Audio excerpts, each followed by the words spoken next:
ഓപ്പോയുടെ Oppo pad air 2 എന്ന പുതിയൊരു tablet launch ചെയ്യാൻ പോകുന്നുണ്ട്.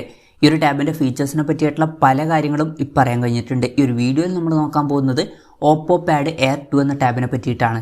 ആദ്യം നമ്മൾ ഫീച്ചേഴ്സും കാര്യങ്ങളൊക്കെ നോക്കുകയാണെന്നുണ്ടെങ്കിൽ ഈ ഒരു ടാബിൽ 11.35 ഇഞ്ചിൻ്റെ ഡിസ്പ്ലേ വന്നേക്കാം. അപ്പം അത്യാവശ്യം വലിയൊരു സ്ക്രീൻ സൈസും കാര്യങ്ങളൊക്കെ വരുന്നതായിരിക്കും. അതുപോലെ തന്നെ 2.8K റെസൊല്യൂഷനും കാര്യങ്ങളൊക്കെ ഇതിൽ വരുന്നതായിരിക്കും.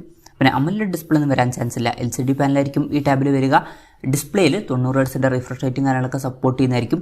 ഏകദേശം 86.4% സ്ക്രീൻ ടു ബോഡി റേഷ്യോ ഒക്കെ വന്നേക്കാം. പിന്നെ ടാബിൻ്റെ ബ്രൈറ്റ്നസ് വരിക 400 നിറ്റ്സ് ആയിരിക്കും. അപ്പോൾ തരക്കേടില്ലാത്ത ഡിസ്പ്ലേ ഫീച്ചേഴ്സുമായിട്ടായിരിക്കും ഈ ഒരു ടാബ് വരിക. പിന്നെ പ്രോസസ്സറിൻ്റെ കാര്യം പറയുകയാണെന്നുണ്ടെങ്കിൽ mediatekൻ്റെ helio G99 എന്ന പ്രോസസ്സറുമായിട്ടായിരിക്കും ഈ ഒരു ടാബ്ലറ്റ് വരിക. ഇത് തരക്കേടില്ലാത്ത ഒരു 4G പ്രോസസ്സറാണ്. പിന്നെ ഈ ഒരു ടാബ് 20,000 രൂപയ്ക്ക് താഴെയൊക്കെ ലോഞ്ച് ചെയ്യുകയാണെന്നുണ്ടെങ്കിൽ ആ ഒരു പ്രൈസ് റേഞ്ചിൽ തരക്കേടില്ലാത്തൊരു പ്രോസസ്സർ എന്ന് പറയാം. 15,000 രൂപയ്ക്ക് താഴെ ലോഞ്ച് ചെയ്യുകയാണെന്നുണ്ടെങ്കിൽ ബെസ്റ്റ് ആയിട്ടുള്ള പ്രോസസ്സർ എന്നൊക്കെ പറയാൻ പറ്റിയിട്ടുള്ള ഒരു പ്രോസസ്സറാണ്. പിന്നെ ഈ ഒരു ടാബിൽ 8GB റാം വരെ വന്നേക്കാം. 128GB ഇൻറ്റേർണൽ വെർഷനും 256GB ഇൻറ്റേർണൽ വെർഷനും വന്നേക്കാം. ക്വാഡ് സ്റ്റീരിയോ സ്പീക്കേഴ്സും കാര്യങ്ങളൊക്കെ ഈ ടാബിൽ വരുന്നതായിരിക്കും. അതുപോലെ തന്നെ ഡോൾബി അറ്റ്മോസിൻ്റെ സൗണ്ടും ഇതിൽ സപ്പോർട്ട് ചെയ്തേക്കാം. പിന്നെ ഈ ഒരു ടാബിൽ ആൻഡ്രോയിഡ് 13 സോഫ്റ്റ്വെയർ വന്നേക്കാം. ക്യാമറയുടെ കാര്യം പറയുകയാണെന്നുണ്ടെങ്കിൽ ടാബിൻ്റെ പിന്നിൽ സിംഗിൾ ക്യാമറ ആയിരിക്കും വരിക. ടാബിൻ്റെ പിന്നിൽ 8 മെഗാ ക്യാമറ സെൻസർ വന്നേക്കാം.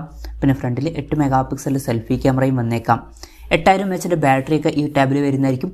33 വാട്ടിൻ്റെ ഫാസ്റ്റ് ചാർജ് സപ്പോർട്ടും വന്നേക്കാം. ടൈപ്പ് സി ചാർജിംഗ് പോർട്ടുമായിട്ടായിരിക്കും ഈ ഒരു ടാബ് വരിക. തിരക്കേടില്ലാത്തൊരു ബാറ്ററി സെറ്റപ്പും ഈ ഒരു ടാബിൽ വന്നേക്കാം. അപ്പം ഇതൊക്കെയാണ് ഫീച്ചേഴ്സിനെ പറ്റി പറയാനുള്ള കാര്യങ്ങൾ. പിന്നെ ലോഞ്ച് ഡേറ്റിൻ്റെ കാര്യം പറയുകയാണെന്നുണ്ടെങ്കിൽ ആദ്യം ഈ ഒരു മാസം തന്നെ ഈ ടാബ് ലോഞ്ച് ചെയ്യുമെന്നുള്ള റിപ്പോർട്ടുകളൊക്കെ ഉണ്ടായിരുന്നു. എന്നാൽ പുതിയ റിപ്പോർട്ടിൽ പറയുന്നത് ഡിസംബറിൽ ഈ ടാബ് ലോഞ്ച് ചെയ്തേക്കാം എന്നാണ്. ആദ്യം ചൈനീസ് മാർക്കറ്റിലായിരിക്കും ഈ ടാബ് ലോഞ്ച് ചെയ്യുക. ഓപ്പോ റെനോ 11 സീരീസിൻ്റെ കൂടെ ആയിരിക്കും ഈ ടാബ് ലോഞ്ച് ചെയ്യുക എന്നാണ് ഇപ്പോഴുള്ള റിപ്പോർട്ടുകൾ പറയുന്നത്. പിന്നെ ഇന്ത്യൻ മാർക്കറ്റിൽ പിന്നീട് ലോഞ്ച് ചെയ്തേക്കാം. പക്ഷേ ഇന്ത്യയിലെ ലോഞ്ച് ഡേറ്റിനെ പറ്റിയിട്ടുള്ള ന്യൂസുകളൊന്നും ഇപ്പം പുറത്ത് വന്നിട്ടില്ല. അതിനെ പറ്റിയിട്ടുള്ള ന്യൂസുകളൊക്കെ വരുമ്പം അതിനെ പറ്റിയിട്ടുള്ള വീഡിയോസൊക്കെ നമ്മൾ ചെയ്യുന്നതായിരിക്കും. അപ്പം അതുപോലുള്ള വീഡിയോസൊക്കെ കാണാൻ താല്പര്യമുണ്ടെന്നുണ്ടെങ്കിൽ ഈ ചാനൽ സബ്സ്ക്രൈബ് ചെയ്യാവുന്നതാണ്. പറയേണ്ട ഒരു കാര്യം എന്താണെന്ന് വെച്ചാൽ മുമ്പ് OnePlusൻ്റെ പാഡ് ഗോ എന്നൊരു ടാബ്ലറ്റ് ഇന്ത്യൻ മാർക്കറ്റിൽ ലോഞ്ച് ചെയ്തിട്ടുണ്ടായിരുന്നു. ആ ഒരു ടാബിൻ്റെ ഒരു റീബ്രാൻഡഡ് വെർഷൻ ആയിരിക്കും ഈ ഒരു ഓപ്പോ പാഡ് എയർ 2 എന്നാണ് ഇപ്പോഴുള്ള റിപ്പോർട്ടുകൾ പറയുന്നത്. ഈ ഒരു OnePlus പാഡ് ഗോ എന്നുള്ള ടാബ്ലറ്റ് ഇന്ത്യൻ മാർക്കറ്റിൽ ഒരു 20,000 രൂപ പ്രൈസ് റേഞ്ചിലായിട്ടാണ് ലോഞ്ച് ചെയ്തിട്ടുള്ളത്.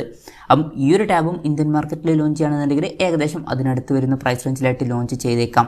കൺഫർമേഷൻസ് ഒന്നുമില്ല, ജസ്റ്റ് നമ്മുടെ എക്സ്പെക്ടേഷൻ പറഞ്ഞു എന്നേ ഉള്ളൂ. എന്തായാലും ഓപ്പോയുടെ ഓപ്പോ പാഡ് എയർ 2 എന്ന പുതിയൊരു ടാബ്ലറ്റ് ലോഞ്ച് ചെയ്യാൻ പോകുന്നുണ്ട്. അത്യാവശ്യം തിരക്കേടില്ലാത്ത ഫീച്ചേഴ്സും കാര്യങ്ങളൊക്കെ ഈ ഒരു ടാബിൽ വന്നേക്കാം.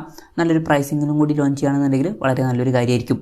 20,000 രൂപ പ്രൈസ് റേഞ്ചിലൊക്കെ ആണെന്നുണ്ടെങ്കിൽ വലിയ തിരക്കേടില്ലാത്ത ഫീച്ചേഴ്സൊക്കെ വരുന്നുണ്ട് എന്ന് പറയാവുന്നതാണ്. എന്തായാലും ഓപ്പോ പാഡ് എയർ 2 എന്ന ടാബിനെ പറ്റിയിട്ടുള്ള നിങ്ങളുടെ അഭിപ്രായം ജസ്റ്റ് ഒന്ന് കമൻറ്റ് ചെയ്യുക. അതുപോലെ തന്നെ ഈ ഫീച്ചേഴ്സുമായിട്ട് വരുന്ന ഒരു ടാബ് ഇന്ത്യൻ മാർക്കറ്റിൽ നിങ്ങളേത് പ്രൈസിങ്ങിലാണ് എക്സ്പെക്റ്റ് ചെയ്യുന്നത് എന്നുള്ള കാര്യം കൂടി ജസ്റ്റ് ഒന്ന് കമൻറ്റ് ചെയ്യുക.